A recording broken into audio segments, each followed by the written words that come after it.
അസ്സലാമു അലൈക്കും വറഹ്മത്തുള്ളാഹി അൽഹംദുലില്ലാഹി വസ്സലാത്തു വസ്സലാമു അലാ റസൂലില്ലാഹ്.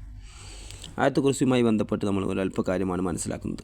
ഇതറിയാത്തൊരു മുസ്ലിം ഉണ്ടാകുമെന്ന് ഞാൻ വിചാരിക്കുന്നില്ല. ഓരോ ആളുകൾക്കും ഇതറിയാം, അധികം ആളുകൾക്ക് ഇത് മനഃപ്പാഠം ഉണ്ടാകും.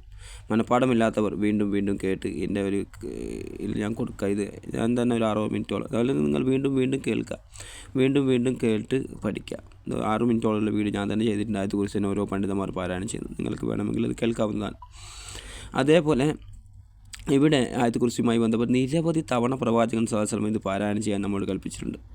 ഓരോ ഫർദ് നിസ്കാരത്തിന് ശേഷം അതിൻ്റെ ശ്രേഷ്ഠത പറഞ്ഞത് അവന് മരണമല്ലാതെ തടസ്സമില്ല സ്വർഗ്ഗത്തിൽ പ്രവേശിക്കാൻ എന്നാണ്. അതായത് ഒരാൾ മരിക്കുക എന്നതാണ് അവൻ്റെ തടസ്സം സ്വർഗ്ഗത്തിൽ പ്രവേശിക്കാൻ. എന്ത്? ആയത്തുകുർസി എല്ലാ നമസ്കാര ശേഷം പാരായണം ചെയ്താൽ അപ്പോൾ അത് കേവലം പാരായണമാണോ അർത്ഥമാക്കുന്നത്? ഒരിക്കലുമല്ല. അതിൻ്റെ അർത്ഥവും ആശയവും മനസ്സിലാക്കുക എന്നത് തന്നെയാണ്. അതേപോലെ എല്ലാ ദിവസവും രാവിലെയും വൈകുന്നേരം ചെല്ലുന്ന ദിക്റുകൾ, ദുആകൾ, അതിൻ്റെ കൂടെ ഈ ആയത്തുകുർസിയും പറഞ്ഞിട്ടുണ്ട്. ആയത്തുകുർസി രാവിലെയും വൈകുന്നേരം ഒരു തവണ പാരായണം ചെയ്യണം.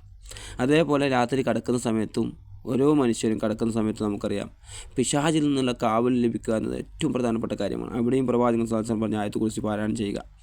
അബൂ ഹുറൈറ റളിയല്ലാഹു അൻഹുമായി ബന്ധപ്പെട്ടൊരു സംഭവം ചിലപ്പോൾ ചില ആളുകൾക്കൊക്കെ അറിയുമായിരിക്കും. അദ്ദേഹം രാത്രി ഈത്തപ്പഴത്തിന് കാവൽ നിൽക്കുകയും ഒരു കള്ളൻ വന്ന് അത് മോഷ്ടിക്കുകയും 3 ദിവസം അത് ആവർത്തിക്കുകയും ചെയ്തു. 3 ദിവസം അദ്ദേഹത്തെ പിടിച്ചു. 3-ാമത്തെ ദിവസം അദ്ദേഹത്തെ ഒരിക്കലും ഞാനിത് വിടില്ല, അവനെ പ്രവാചകൻ്റെ സന്നിധിയിൽ ഹാജരാക്കുമെന്ന് ഉറച്ചു തീരുമാനിച്ച അബൂ ഹുറൈറ റളിയല്ലാഹു അൻഹു അദ്ദേഹം പറയുകയാണ്, ആ കള്ളം പറയുകയാണ്, ഞാൻ നിങ്ങൾക്കൊരു ഇൽമു പഠിപ്പിച്ചുതരാം, ഒരു അറിവ് പഠിപ്പിച്ചുതരാം. അപ്പോൾ അദ്ദേഹം കൗതുകത്തോടെ അത് കേൾക്കുകയും അപ്പോൾ ആയത്തുകുറിച്ച് പറഞ്ഞു കൊടുത്തു. പിശാചിൻ്റെ കാവൽ നേരം വെളുക്കുന്നത് വരെ ലഭിക്കണമെങ്കിൽ ഇത് പാരായണം ചെയ്യണം. പ്രവാചകനോട് വന്ന് അബൂ ഹുറൈറ റളിയല്ലാഹു അൻഹു പറഞ്ഞു, ഇങ്ങനെ ഒരു സംഭവം ഉണ്ടായി. പ്രവാചകൻ പറഞ്ഞു, പറഞ്ഞത് അവൻ കള്ളനാണ്, കള്ളവാദിയാണ്, പക്ഷേ ആ പറഞ്ഞത് സത്യമാണെന്ന് പ്രവാചകൻ അത് അംഗീകരിക്കുകയും ചെയ്തു. അത് ആയത്തുകുർസിയെക്കുറിച്ചാണത്. അതേപോലെ നിരവധി സന്ദർഭങ്ങളിൽ ആയത്തുകുർസിയുടെ ശ്രേഷ്ഠത നബി സ്വല്ലല്ലാഹു അലൈഹി വസല്ലം പറഞ്ഞതായി നമുക്ക് കാണാൻ സാധിക്കും. അതേപോലെ അബൂ ഉമർ ഇബ്നുൽ ഖത്താബ് റളിയല്ലാഹു അൻഹുമായി ബന്ധപ്പെട്ടൊരു സംഭവം, അദ്ദേഹം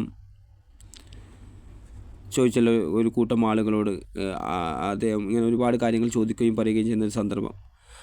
അവിടെ അവസാനം അദ്ദേഹം ചോദിക്കുന്നുണ്ട്, അഫീക്കും ഇബ്നു മസ്ഊദ്, നിങ്ങളുടെ കൂട്ടത്തിൽ ഇബ്നു മസ്ഊദ് ഉണ്ടോ? കാരണം വിശുദ്ധ ഖുർആനിൽ ഏറ്റവും അഫ്ളൽ ആയത്തിനെക്കുറിച്ച് ചോദിച്ചപ്പോൾ അവിടുന്ന് ആ ഗ്രൂപ്പിൽ നിന്ന്, ആ സംഘത്തിൽ നിന്ന് മറുപടി പറഞ്ഞ ഒരാൾ അത് ആയത്തുകുർസിയാണെന്ന്.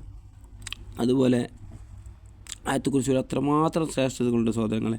ഒക്കെ മനപ്പാടാക്കുക. ഓരോ ലഫ്ലായിട്ട് നിങ്ങൾക്ക് മനപ്പാടാക്കാൻ ശ്രമിക്കുക. നിങ്ങൾ ഓരോ വാചകങ്ങൾ, ഇതിൻ്റെ അർത്ഥങ്ങളൊക്കെ പഠിക്കാൻ വേണ്ടി ശ്രമിക്കുക. അതുപോലെ മറ്റൊരു വിഷയമാണ് ചിന്തിക്കുക എന്നത്. ഖുർആനെക്കുറിച്ച് അല്ലാഹു സുബ്ഹാനഹു വ തആല വിശുദ്ധ ഖുർആൻ സൂചിപ്പിച്ചല്ലോ.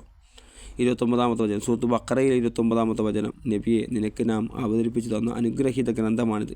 ഇതിലെ വചനങ്ങളെക്കുറിച്ച് ആയത്തിൽ ചിന്തിക്കാനും അഥവാ തദബ്ബുർ നടത്തുക, വിവേകശാലികൾ ചിന്തിച്ചു മനസ്സിലാക്കാനും വേണ്ടി. സൂറത്ത് സ്വാദിലെ 29-ാമത്തെ വചനം. അപ്പോൾ ഇവിടെ അല്ലാഹു സുബ്ഹാനഹു വ തആല പറഞ്ഞത് ചിന്തിക്കുക. പല സ്ഥലത്തും അല്ലാഹു സുബ്ഹാനഹു വ തആല ചിന്തിക്കുക, ഖുർആനെക്കുറിച്ച് നിങ്ങൾ ചിന്തിക്കുന്നില്ല. മറ്റൊരു സ്ഥലത്ത് പറഞ്ഞില്ല, ഫലാ യതദബ്ബറൂനൽ ഖുർആൻ അം അലാ ഖുലൂബിഹിം അഖ്ഫാലുഹാ, നിങ്ങൾ ഖുർആനെക്കുറിച്ച് ചിന്തിക്കുന്നില്ലേ, നിങ്ങളുടെ ഹൃദയങ്ങൾ പൂട്ടിട്ടിരിക്കുകയാണോ? അതുപോലെ നിരവധി സ്ഥലത്ത് കാണാം ഇത് ആ ഒരു പാറ്റേൺ. അപ്പോൾ നമ്മൾ മനസ്സിലാക്കേണ്ടത് ഇത് വലിയ വലിയ പണ്ഡിതന്മാരാണെന്ന് ചില ആളുകൾ തെറ്റിദ്ധരിച്ച് പോകാറുണ്ട്. അല്ല, ആയത്തുകുർസിയാണ് ഏറ്റവും അഫ്ളലായത്. അതുപോലെ ഖുൽ ഹുവല്ലാഹു സൂറത്ത്, അതായിരിക്കും അറിയാത്തത്, ചെറിയ സൂറത്ത്, ഏറ്റവും അഫ്ളലായ സൂറത്ത്. ഖുർആൻ്റെ 1/3 എന്ന് ഖുൽ ഹുവല്ലാഹു സൂറത്തിനെ കുറിച്ച് പറഞ്ഞിട്ടുണ്ട്. ഖുർആൻ്റെ 1/3 എന്നിവരെ പറഞ്ഞതായി കാണാൻ വേണ്ടി സാധിക്കും. അതേപോലെ സൂറത്ത് ഫാത്തിഹ, ഖുർആൻ്റെ മാതാവ് എന്ന അർത്ഥത്തിൽ അത് അറിയപ്പെട്ടിട്ടുണ്ട്.